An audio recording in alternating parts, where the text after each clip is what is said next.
Por que na Alemanha os jogadores de futebol foram proibidos de tocar em animais no campo, como uma celebração de Vinícius levou à desqualificação vitalícia de sua equipe de um estádio brasileiro? E também por qual motivo os jogadores foram proibidos de tirar as camisas? E por que essa regra agora funciona ao contrário? Parece improvável, mas uma celebração pode levar a mudanças nas regras. Afinal, às vezes o entusiasmo dos jogadores assume formas inaceitáveis. Galera, neste vídeo vou contar sobre 3 celebrações proibidas no futebol e também explicar em detalhes por que elas causam tanta controvérsia. Proibição de tirar a camisa. Tenho certeza de que você, assim como eu, já se perguntou por que os jogadores de futebol são proibidos de tirar a camisa durante a celebração de um gol? Não, tirá-la é permitido. Só que o árbitro instantaneamente presenteará o jogador com um cartão amarelo. Essa regra surgiu apenas no século XXI. Até 2004, os jogadores podiam tirar a camisa tranquilamente. Isso não era proibido pelas regras, e o árbitro não mostrava cartão amarelo ao jogador por isso. Mas qual episódio, afinal, levou a FIFA a proibir os jogadores de tirar as camisas? E aqui tudo é muito estranho. Vamos primeiro falar sobre 2 episódios engraçados que teoricamente poderiam ter sido a causa da proibição. O lendário Diego Forlán muitos conhecem. Em 2002, o uruguaio se transferiu para o Manchester United e 3 meses depois se meteu em uma situação engraçada. No jogo contra o Southampton, Forlán marcou um gol espetacular e, celebrando o evento, tirou a camisa e depois correu em direção à bandeira de escanteio. Só que Diego não conseguiu vestir a camisa a tempo. O Southampton reiniciou a partida rapidamente no centro do campo. O jogo continuou. Forlán correu com a camisa na mão. Veja só como isso parece engraçado. E ele não estava apenas correndo na lateral, mas participando ativamente da jogada. Aqui está outro caso. Robbie Fowler, em 97, apoiou os estivadores em greve de Liverpool. No final, ele foi multado em 900 euros, mas não por causa da camisa, e sim por uma declaração política. E o mais importante, antes da proibição, os jogadores raramente tiravam a camisa. Mas por que tanto a IFAB quanto a FIFA acharam que os jogadores deveriam ser punidos por tirar a camisa? A razão vai surpreendê-lo? Ela não existe. Sim, no momento da introdução da regra em 2004 não havia nenhuma razão oficial. Eles simplesmente proibiram, sem qualquer explicação. Os jogadores foram proibidos não apenas de tirar a camisa completamente, mas também de puxá-la sobre a cabeça. Se falarmos sobre os dias atuais agora, a FIFA considera que tirar a camisa durante a celebração de um gol é um comportamento antidesportivo e uma manifestação excessiva de alegria. Mas há outras versões. Por exemplo, comemorar sem a camisa pode ser considerado uma perda de tempo intencional. Também havia a versão de que os jogadores frequentemente usam mensagens políticas ou publicitárias sob a camisa. Em 2016, o representante do IFAB, David Elleray, deu outro motivo hipotético. Ele explicou a proibição pelo fato de que em alguns países mostrar o torso nu é indesejável devido à religião ou cultura, mas a maioria dos jogadores ignora a proibição de tirar a camisa. Cristiano Ronaldo frequentemente mostra o torso depois de marcar gols importantes. Messi fez o mesmo no Bernabéu. Balotelli levantou a camisa e mostrou a escrita: "Por que sempre eu?", respondendo de forma bonita a todos com uma pergunta sobre uma pergunta. Andrés Iniesta, na final da Copa do Mundo de 2010, tirou a camisa e dedicou o gol da vitória ao seu amigo falecido, o defensor Daniel Jarque, que morreu em 2009 de um ataque cardíaco. Dani Jarque sempre conosco, era a mensagem na camiseta de Iniesta. Mbappé dedicou um gol a Lucas, um torcedor de 8 anos do PSG que lutava contra o câncer. Alexander Sobolev dedicou um gol à sua mãe falecida. Sua camiseta tinha uma foto da mãe. Ferran Torres, em outubro de 2023, dedicou um gol à sua avó, que faleceu pouco antes do jogo. E sim, todos eles receberam cartão amarelo. Bem, e alguns simplesmente tiram a camisa depois de um gol nos segundos finais do jogo. O jogador da Juve, Arkadiusz Milik, tirou a camisa após marcar o gol da vitória no final da partida. O polonês tirou a camisa e o árbitro mostrou ao jogador um segundo cartão amarelo que se transformou em vermelho. A ironia é que pouco depois o VAR revisou o lance e no final o gol foi anulado. Ou seja, o jogador Milik recebeu um cartão vermelho por um gol que foi anulado. Foi um tanto estúpido. Claro, há exceções e eu até falei sobre isso uma vez. Em 2011, Billy Sharp, depois de marcar um gol, levantou a camisa e na camiseta era possível ver a mensagem: "Isto é para você, filho". A questão é que seu filho recém-nascido havia morrido alguns dias antes da partida. Mas neste caso, o árbitro nem pensou em dar um cartão amarelo. Exatamente 20 anos após a introdução da proibição, se conclui que os jogadores continuarão a tirar as camisas. A regra começou a funcionar ao contrário. Agora, se um jogador marcar um gol no final do jogo, é muito provável que ele mostre o torso. Tudo só pode mudar se a FIFA tornar a punição mais severa, chegando à expulsão, algo em que ainda não se acredita muito. Afinal, os jogadores precisam demonstrar emoções, porque sem elas é impossível jogar futebol. A propósito, qual você acha que foi o motivo real para a introdução dessa regra? Escreva sua opinião nos comentários.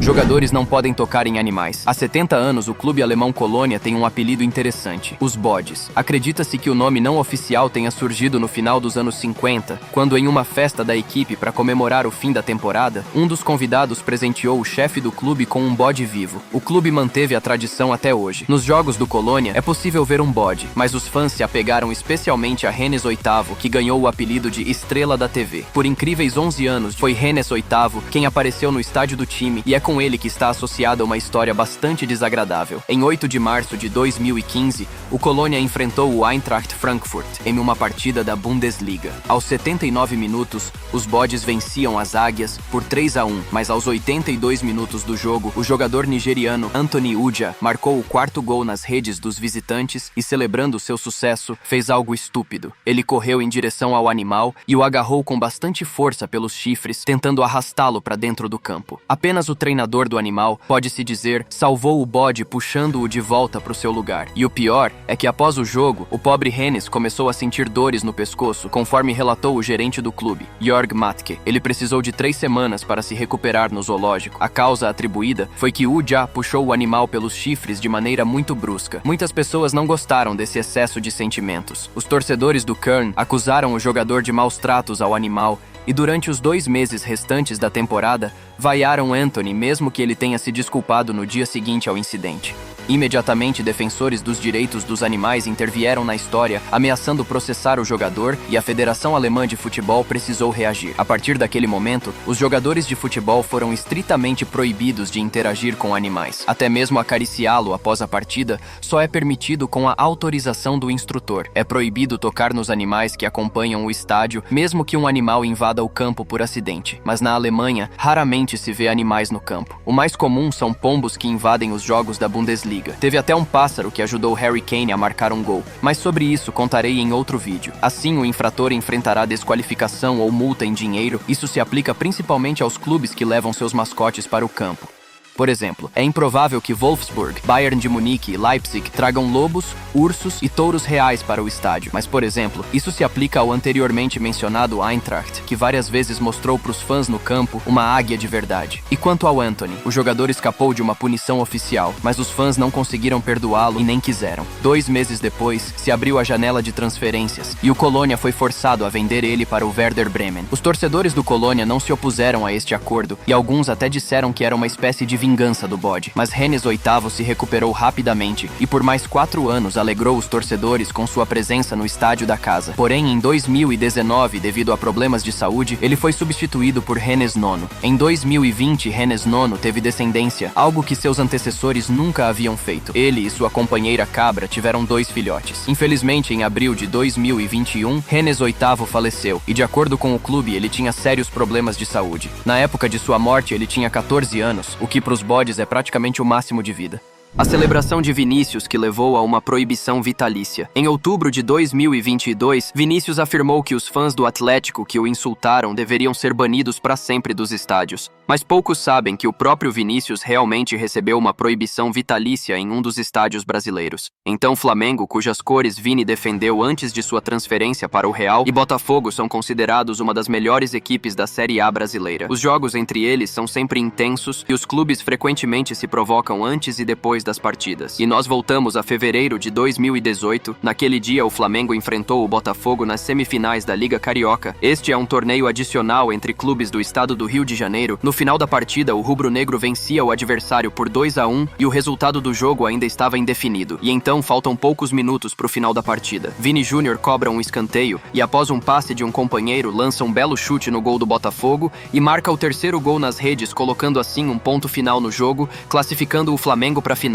Celebrando seu gol, ele imitou o choro e usou seu gesto, supostamente enxugando lágrimas dos olhos com as mãos. Mas o que há de tão errado com essa celebração?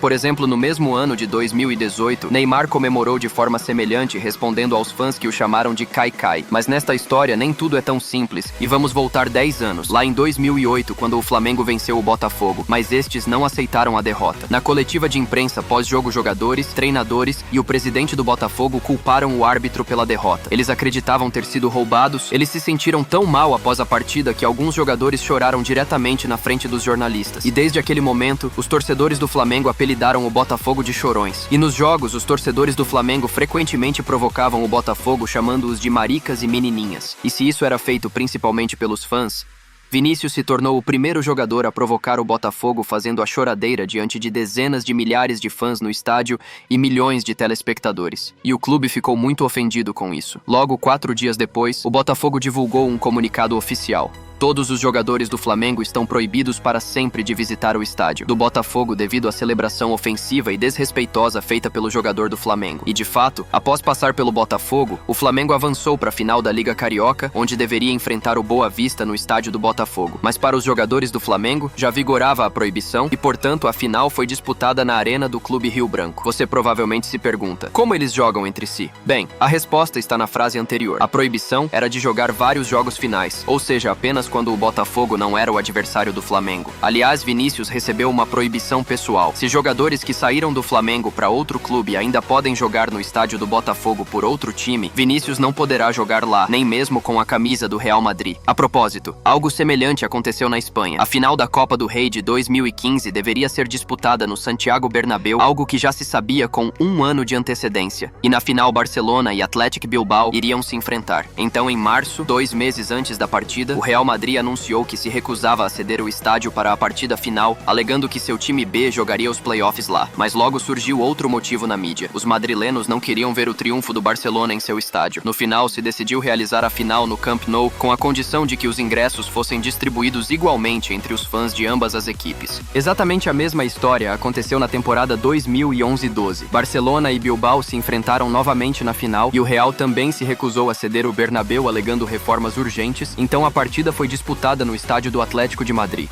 Bem, galera, este foi o vídeo de hoje se vocês assistiram até aqui. Eu peço que comentem o que acharam do vídeo, lembrando novamente para vocês deixarem o like, se inscreverem no canal e ativar o sininho para valorizar nosso trabalho. É isso e fui!